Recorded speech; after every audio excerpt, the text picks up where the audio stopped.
மகேந்திரன், நவசம சமாஜ கட்சியின் அரசியல் குழு உறுப்பினராக செயல்படுகின்றேன்.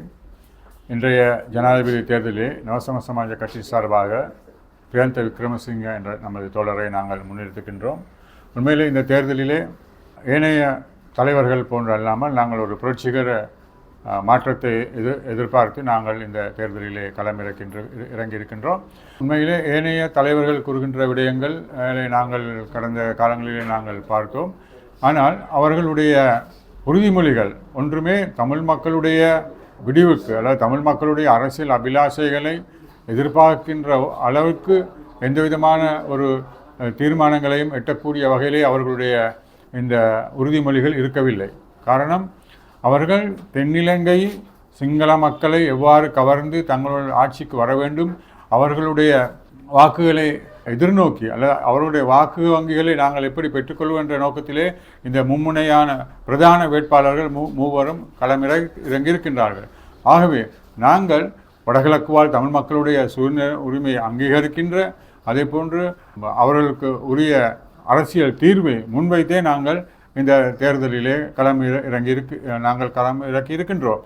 உண்மையிலே இந்த நாட்டின் பொருளாதாரத்தை அபிவிருத்தி செய்ய வேண்டும் என்றால் உண்மையிலே இந்த நாட்டில் உள்ள இனப்பிரச்சினைக்கு ஒரு அரசியல் தீர்வு மிக முக்கியமான ஒரு விடயம்.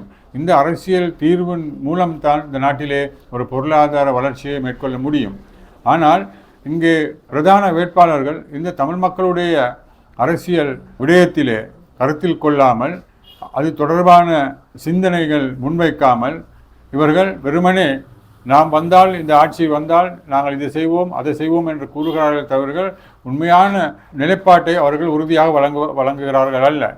எனவே இந்த காணாமல் போனவர்கள் தொடர்பாக இன்றும் அவர்கள் கையளித்த பாதுகாப்பு படையினரிடம் கையளித்த உறவுகள் இன்று வரைக்கும் அவர்கள் என்ன நடந்தது என்ற உண்மைத்தன்மையை கூறாமல் அவர்கள் தேர்தல் களங்களிலே இறங்கியிருக்கின்றார்கள்.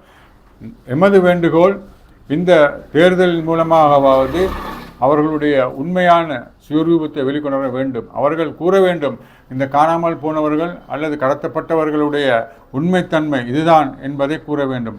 அண்மையிலே சரத் பொன்சேகா அவர்கள் கூறியிருந்தார், இந்த நாட்டிலே அப்படியான ஒரு எந்த விதமான மனித உரிமை மீறலும் இடம்பெறவில்லை, எமது பாதுகாப்பு பிரிவினரால் அவ்வாறான ஒரு நிகழ்வும் நடைபெறவில்லை என்று. ஆனால் மக்கள் கத்தோலிக்க குருமாருடன் இணைந்து கையளித்தார்கள், பாதுகாப்பு படையினரிடம் கையளித்தார்கள். அந்த கையளித்தவர்களுக்கு என்ன நடந்தாவது குறைந்தபட்சத்தில் இந்த அரசாங்கம் கூற வேண்டும். அதற்கு பொறுப்பாக அன்று இருந்தவர் சரத் பொன்சேகா. ஆனால் அவர் கூறுகின்றார், தமிழ் மக்கள் எனக்கு வாக்களித்திருக்கின்றார்கள், ஆகவே நாங்கள் அங்கே எந்த விதமான மனித உரிமை மீறலும் நடைபெற்றிருந்தால், நாங்கள் மனித படுகொலை செய்திருந்தால் எங்களுக்கு வாக்களித்திருப்பார்களா என்று கேள்வி எழுப்புகின்றார்.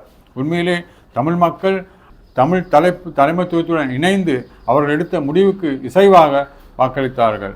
எனவே அதை வைத்துக்கொண்டு வடகிழக்கு பகுதிகளிலே மனித உரிமை மீறல்கள் நடைபெறவில்லை என்று கூறுவதை ஒருபோதும் ஏற்றுக்கொள்ள முடியாத விடயமாகும்.